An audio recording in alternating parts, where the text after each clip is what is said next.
Halo, saya Faiza, orang Palembang yang tinggal di New York. Hari ini, saya mau mengajak warga Palembang untuk melihat keseruan pencoblosan di TPS luar negeri New York, tepatnya di daerah Queens. Sekarang saya dalam perjalanan menuju South River Studio, lokasi TPS untuk pemilihan di luar negeri hari ini tanggal 10 Februari.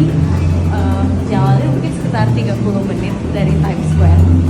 Jadi ikutin terus. KJRI New York menyediakan shuttle di pemberhentian subway dekat TPS, yang nantinya mengantarkan para pemilih langsung ke TPS. Ada sekitar 2.500 DPT yang terdaftar di New York, di mana per jam 1 siang sudah ada 500 orang yang berpartisipasi dan per jam 3 sore ada 800 orang.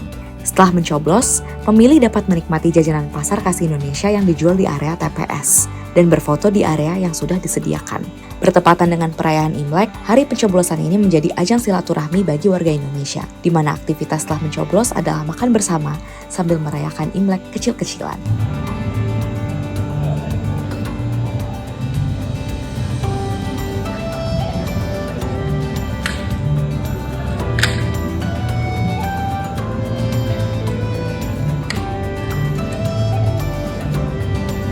Download Tribun X sekarang, menghadirkan lokal menjadi Indonesia.